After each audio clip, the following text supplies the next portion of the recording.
سڵاتان لەبێ خۆشەویستان یەکێک لە ئامانجەکانی بەرنامە تەندروستیەکان بەگشتی بەرنامەی ئێمە وەکو کۆڤید 19 ئەوەیە کە هەر شتێک هەر زانیاریەک هەیە حەزمان لێیە ڕاستی و دروستیەکەی بگاتە ئێوە لە سۆشیال میدیا زۆر بابەت باس دەکرێت زۆر زانیاری دەدرێ هاوڵاتیان دائیمە خەریکی سۆشیال میدیان کە پێکەوە تەمەشا دەکەین دەبینین چۆندەها زانیاری تەندروستی زانیاری کۆمەڵایەتی زانیاری ئابووری زانیاری سیاسی بڵاوەکرێتەوە گرنگ ئەمانە نییە کە بڵاوکرێت و گرنگ ئەوەیە ئێمە بزانین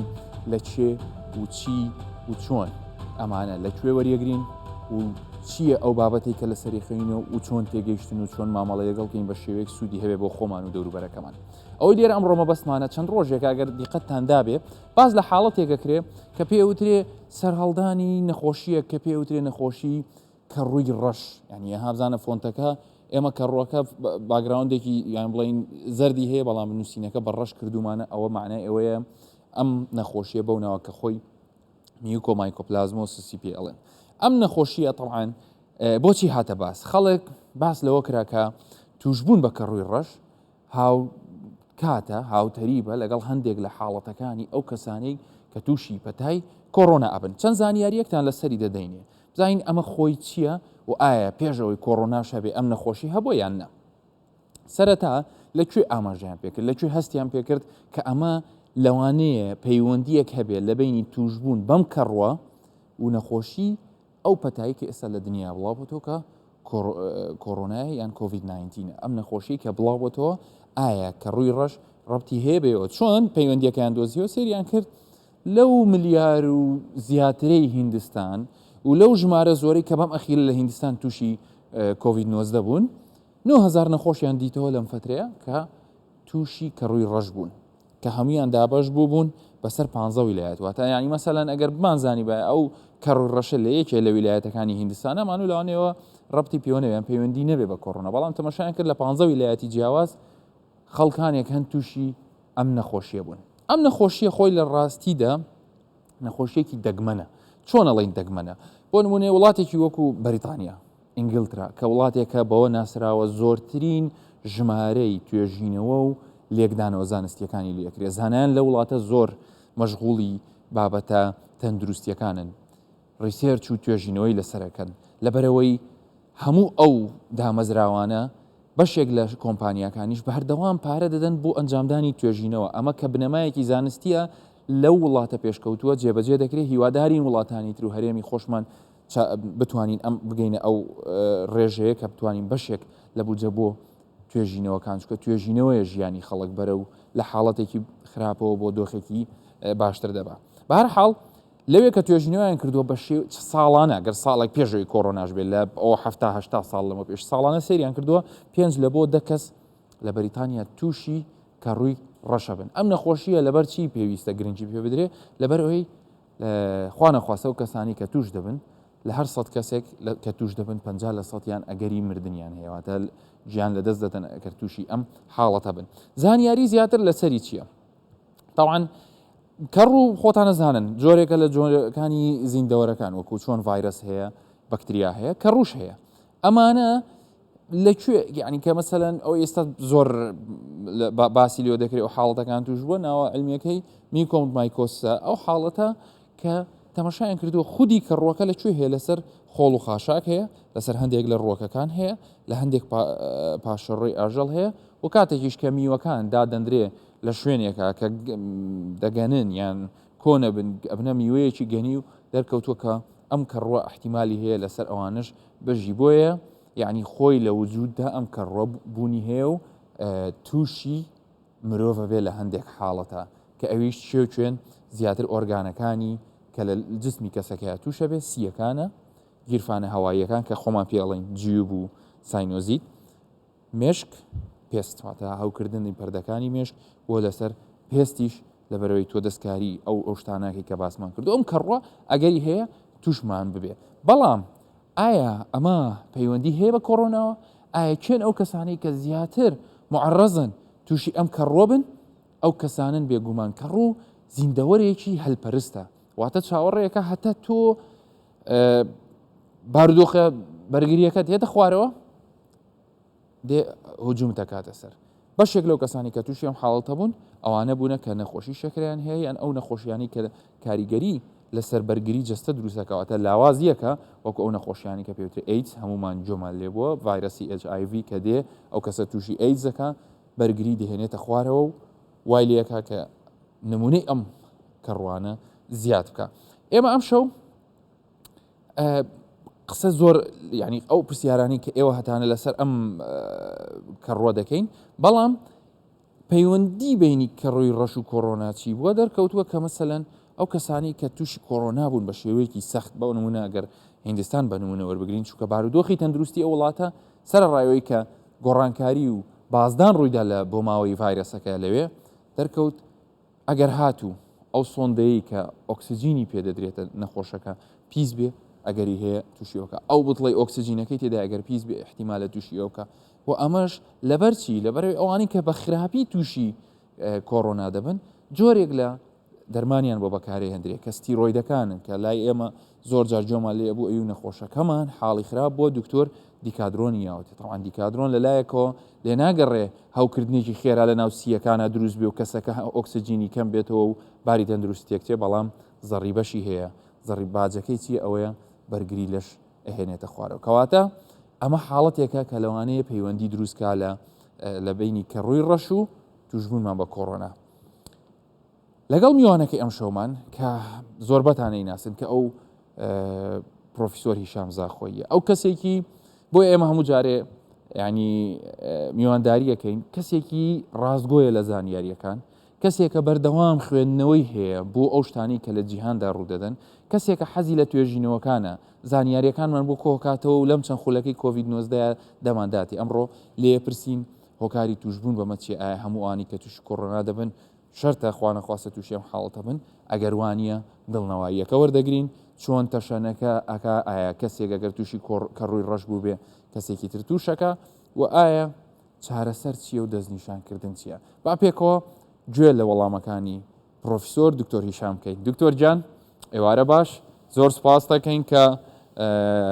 کاتێ بۆ ئێمە دووبارە تەرخان کردووە بەڕاستی میوانێکی زۆر ئازیزی ئێمەی وتوانین بڵێ میوانیش نیت هەر خۆت خاوەنی بەرنامەکەی و بینەرانی و ئێمەش حەزمان لە زانیاریەکانی جەنابتە سڵاو ڕێزێ لێبێ دووبارە پێشمان بڵێ کە ئەم بابەتی کە ڕووی ڕەشە چییە و پەیوەندی چییە بە توشبوونی ئەو کەسانی کە کۆڕۆنایان هەیە و ئەو زانیاریە کەم و متەواضعی کە ئێمە بەخشیمان بۆمان دەوڵەمەندترکەی زۆر سوپاس جەنابی دکتۆر بۆ میهوانداریەتە من زۆر پێخوشە هەر پەیوەندی لەگەڵ جەنابەوە بکەین دا بۆ بینەرێتمە وی بابەتێ گرێدای وێ پەتای کۆڕۆنا ڕۆهم بکەین بۆ خەڵکێمە ئێشێن کەڕوان ئێشەکی وەکی جەنابێتە گوتی نوکەنینە ئەوەش بەری دەهان ساڵە ئەمت بژنێ مایکۆزس ئەوە جوورێکی نەوعەت التهاباتانە هل بس التهابات انتهازينا بجني opportunistic infection جورا كجوان كاروان هرب خط نافلشي مدايت هاين والقلمات جينن وكي كاروية سبي أفيت هني موجود نتنافلشت مدى وهندك جورة واناج دار ويلشينا يلجنجه موجود نتناف آخر موجودا سر كسكاتية موجودا سر فقية دم سر ربوري يتهين بل أفيت هني نافلشی مروی ده آنش در ویلشت مروی ده پیوندی پنده هیاد کو یل رابستاینه کو در فتک بیتن وکی برگیری یا لشی لاواز ببتن دا دست ببکن بینت نافلشی مروی ده وین جورت التهاب نخوشی چیکن فجبر هندی عمد بینی نو که اف هاتن و اف گوتن یتهاتی نکرنی الگل پتای کرونا کو اگر بلاف بینا وانا نو که و درکتنا دنگی وانا نو که گریدای کو اف کسی توشی کورانت بن کو اف کسی تنه برگری آوان لاوازد بد اکشوان یا دویجی اف هنده کسی تنه خوب ایشن دوم دریجه تاین برگری آوان لاوازتر کت وک ایشا شکری و هر وصا ورگرتنا وکی جناب تگوتی اف درمانت استیروید وردگرن و کورتیزون وردگرن اف هر سی اگر تاوت کن اف کسی تنه اوید پتایت کرونا الوانا برگری آوان لاوازد بتنش بر هنده عمد بینی کو اف ایشن کاروان دست پید کن وکی کاروی سپی الدوی دست پید کتن و هر وصا کاروی ترش کروی رش و کروی زر اوی تنه تیتا بلاف کرنه جینگه اشکسکاتی پریکا بلاف بینوانا پریکا سپورس امد بجنه هندک پارچه گلکی ید بچیکن پریکا هوایی وتت بلاف کرنه تینا سروچاوت مرووید تیرنت ناف دوت جیوبت مروویل ودر که وی ایشه چتکن و اف ایشه هنه وقتی دست پید کتن بجوره که نخوشیه که رنگه که رش دست پید کتش بر هندت بجنه بلاک فانگاس آن کروی رش بینما جوره دیه کروی اوید بجنه کروی زر اوید هنه پریکا کسکاتیه و پریکا خورنه و چنت نافلشت مروویده و اوید هنه پترتر متر سیوان شادیه چونکو نیشانت کرو رش دست پید کتل سر و چاوت مرووی دست پید کتل هندک نیشاناتین دیار کرنه بس اف کروی زرد نافلش مرووی ده نیشانا نادتن الا تقهت بحالتك كود شانت مرووی آن جهت لشت مرووی داخلی وکی گلچیسکا وکی دلی وکی وانتشتات راوستینتن بتا مطرسیاکا زیده سرلشه فجبر هندا اف ایشن کاروان ایشن اپورتونستیک انفکشن انتهازینه وان کساب تنید گرن او کسید برگیری آوانا لاواز با اف اگرید من بو جناب و گوتی دەست خۆش بێ جەنابی پرۆفیسۆر یعنی ئەو حاڵەتە کەواتە بەو شێوێ دەتوانین لێکدانەوەی بۆ بکەین ینی ئەگەری چوونەژورۆی سپۆرەکان یان دەنگکۆڵە زۆر وردیلەکانی کەڕووەکە ئەگەری هەیە لە ڕێی هەناسە و خواردنەوە بڕوە بەڵام ئەو کەسەی کە بەرگری لاواز نەبێ توش نابێ باشە پرسیارەکە لێرە ئەوەیە ئایا هەموو ئەو کەسانی کە تووشی نەخۆشی کۆڤید-19 بن یان تووشی ڤایرەسی کۆڕۆنا ئەبن مەرجە بەرگری هەمویان هاتوێتە خوارەوە خوا نەخواستە معەڕەز بن کە تووشی ئەم نەخۆشیە بن؟ نه ئەوە مەرج نینە چونکو ئەف کەسێت هاتینە تومارکردن لە هەندستانێ بترش 10,000 کەسان نوت حتا نوتە پێنج شوانە وان کەسان ئێشێن شەکرێ هەبین القل بلاس كو اف كسيت هني البن چارەسەری ستيرويد دەوی بجرعێت مەزن فجبر هندي اف كسيت هني پتر توشت بن و نمرجە كو هەر کەسەکەی کۆرۆنا وەر بێتێ كو اف کەروێت ڕەش ئان کەروێت زەر ئانیت سپی توش ببتن زۆر باشە دەستەکانە خۆش بێ باشە چۆن ئەم حاڵەتە پەیوەندی پێکرا لەگەڵ کۆڕۆنای نوێ و پاژەوەی کە وەکو وتمان لە هیندستان ئەو ژمارەیە بەربڵاو بوو هیچ داتا و زانیاریەک لەسەری هەیە وەکۆی هەندێک لە هەواڵەکان ئاماژیان پێکرد کە لە هەرێمی کوردستان و لە ڕۆژهەڵاتی ناوەڕاستیش ئەم حاڵەتانە تۆمار کراوە ڕاستیەکەی ئەمەیان چییە حەسەب زانیاریەکانی جەنابەت؟ بله جناب دکتوری وکی پتا کۆرۆنایە هندستانê بelav bî بشێوەکی زۆر بelav bî û ku pizaran kes rojane girtin û pizaran kesit mirin ev bî egera ku ji destkarkirina sistemê wan yê tenduristî sistemê tenduristî ji kar ket hêtî derfet nebî van kesan pizaran il xestexana il nexweşxana ilacê wana bikin ji ber hindê ku evê tenê ku bî egera pîzbîna van nexweşiya rojî û em bizivîne ve her xwe ev kerowê tenê taybetmendiya jîngeheka taybet bû wan divêt jîngeha wan jîngeheka baran bitin û gelek humidity an em bijîne rutubet zêde bitin vê dirkê û gel pîzbîna jîngehê ve ji karketina sistemê tenduristî yê Hindistanê û pîzbîna jîngeha wan e و هر اف هندستان ها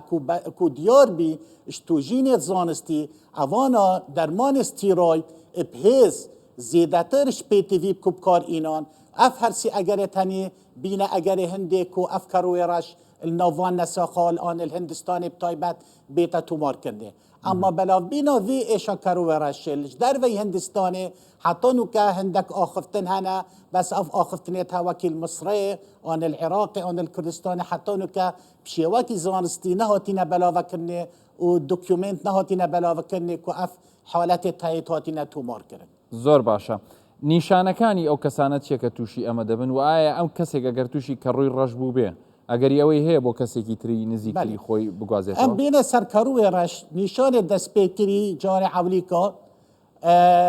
تایە ئێشە سەر و چاوانە و ئێشەکە بەردەوام یا سەریە و هندك جار روناهيوانا لاوازد بتن پشتی هنگی کو اف نیشانت خویت ایشه دست پید کتن وکی ایشال ناف چاوی دست پید کتن آن ناف دو دفنا دست پید کتن و هکر بلا و بی حتی وی دمی اف ایشا هنه وقتی بلا ود بتن 500 وکی جنابتا گوتی مرنه تیده بس اگر بلا و بیش وان جهت چاوی آن دفنه آن جیوبا آن سنگی گهشت دماغیل ویدر که 100 مرن چید بتن اوه دست پیکت نیشانت ونه فا او کسی کورونا لیبن تایبت اگر ایشا شکری ها بتن و بن درمان استیروید بتن دویت آگدار بتنوش داروی که اف نیشانت هنه تایبت تا بتن آن ایشا سر و چاوا بتن آن سر ایشا که بردوام بتن آن لاوازیا هزرتوی بتن آن لاوازیا بیناهیاوی بتن اود ویتن مطرسی ورگرتن نکو اود دست پیکا نیشانت کرویت راشونو امش بیر نکین اف ایشت هنه یت کروب تایبت کرویت راش اگر الدست پیکی هاتنا تشخیص کرن و نیشان کرن اگر چاره سرکنیاوانا پندک درمانا باشد بتن بس هندی تأخیر ببتن الویدر که هیچ درمان کارتکرن لینا کن ویتن الوید نشتگریه که بون چیکن آن او عدریت هاتینا التهاب لی وکی چاوی وکی دفنی وکی وان آن وکی سنگی ویت بریکان اشتگریه بیترا کرنه پیش کو اف ایشا هنه بگهتا مشکی و ببتا 100 اگر مرنه کەسێک توش بوو بێ ئەیدا بە کەسی تەنیشت خۆی کاک دکتۆر؟ نه ام بزانی که او کسی توشید بد نشتن و گوهزید بو کسک دی اجبر چی مایکوزس آن اف ایشت کروان وقتی تیتا مروفی امد بجنه اند ستیج انفکشن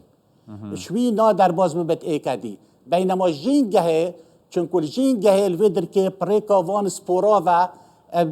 سایکل کی تایبت بو جیانا وان کروان پریکا وان سپورا و شنی بلاوت بد بو کسی دی اگر کنتامینیشن هبتن زۆر باشە. چۆن دەستنیشانەکرێ ئەو کە ئەو نیشانانی کەوتێ و پێویستە کەسەکە مەسەلەن چۆن هەڵس و کەوت بکە و کە دەستنیشانیش کرا هەندێکت باس کرد کە ئەگەر مەسەلەن تەشەنەیەکی وا بکە پێویستی لەوانێ بە نەشتەرگەری بێ بەس وەکوتر ئایا چارەسەری هەیە لە قۆناغەکانی سەرەتایی بە تایبەتی؟ بله تایبت کروان امد بجنی مایکوسیس درمان توان هندک درمانت کیمن نوکی بکتریا درمان زور هنه تقریبا نابنا چند درمانک و اف درمانت هنه بتایبت پریکا مثلا وکی انفوترسینه پریکا حقنت وریدی یعنی پی کانیوله پی نفخوینت نبکار اینانه و اویت هنه جواکی مگوتی اگر الدست پیک زی نوجدار پی حساد شد چاره سریه که بو بکد بله اگر افکرویت هنه جهه التهابوانا بشكل كيرتشو و ستيبل كر السلش بشري الفيتر كي حتى اف درمانيت هاني هيج تاثير لناكن چكو قالك ريزيستنت هايبو وان انتي فانجل دراكسيت هاني جبر هندي عمل بيجين اگر بيدماهيك الفيتر كي نشتغري بوچيت كن دوب اك نقل بيتراكني جبري بلاوه بو سيستم ديت لشي تايبات بو مشكي زۆر باشە دکتۆر جان بۆ ئەوەی ئەم حاڵەتە خوانە خواستە ینی نەبێتە حاڵەتێکی بەرچاو لە هەرێمی کوردستانیش و بە تایبەتی ئەم جارەیان ینی ئامۆژگاریەکەت حەزم لێ دوو بەش بێ بەشێکیان بۆ هاوڵاتی و بۆ هاونیشتیمانی کە ئەوە هیچ پێویستە خۆی بپارێزێ لە هەموو جۆرە نەخۆشیەک و مەسەلەن باشترین ڕێگە بۆ ئەوەی کە تووشی نەخۆشی نەبین خۆپارێزیە و بۆ نمونە نەگەینە ئەوەی تووشی شەکرەبین بەڵام خوانە خواستە ئەگەر توش بووین چۆن مامەڵە بکەین یان بەرگری لەشمان لە خۆمان و دەرمان بەکارنێنین لەلایەکی تریش ئامۆژگاری تۆ بۆ کارمەند و پزیشکان و سیستەمە تەندروستیەکە بە شێوەیەکی گشتی بڵین کە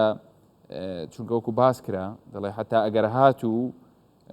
ماسکەکەی کە ئۆکسجینی پێدەدرێ یان قەنینەکەی کە ئۆکسجینی تێدایە ئەگەری پیسبوونیان هەیە بەم جۆرانە یعنی حەزم لێ بەو دوو ئاڕاستەیە ئامۆژگاریەکانمان گوێ لێ بێت. جناب دکتوری اف بابتها منوید ببتا بابتکی مطرسیدار بو خلکی ما و منوید ببتا بابتکی گرم میدیا کار الميديا ده چونکو اف بابتها همی نخوشید کرونا ناگرت وکی ما گوتی تایبت من دوی خویتین الهندک نخوشیا وحتى نوكا وصبلاف نبيج در وی هندستاني اوه ایک یا دویجی مدوید کو ام بو خلکی خوب بیجین اگر منویتن ام توشی وان ایشت یت مطرسی و بکجاکل گل کرونا بیت دوید ام حمی بچین واکسین ورگرین چکو واکسین دان ریکا کو سرکیه کو ام توشی کرونا نبین و توشی وان برمایکت کرونا جی نبین چونکو افکر و یتراش نبس وان کسات گرتن اوید کرونا لی حتی هنده کسایی گرتی پشتش کرونا خلاصت بتن اوید سیستم وانی برگری بردومت بینت لاواز حتی پشتی کو توش بین کرونا ویروسی اوه ایک یا دویجی مدوید از بو حمی حوالت خو یت نوشدار بیجم کو دوید آگادار بین جوان نیشانت اف نیشانت مگوتیش بروان کسان چونکو اف ایشا هنه اف ایشا کروان چیه راش بت چیه سپی بتن چیه زر بتن ات وقت کی نزیک دا بیتا نیشان کرن دا در فتک هبتن بوان کسان اف کسیت هنه چو کوچار سریه بدتن هر وصا پیام منطقه تلفزیون و دا جارک دیده زورن بو حوالت مایت نوشدار یه چار سریه وان کسات کن آن اف کسیت تینه چار سریه کرونا ایش در وی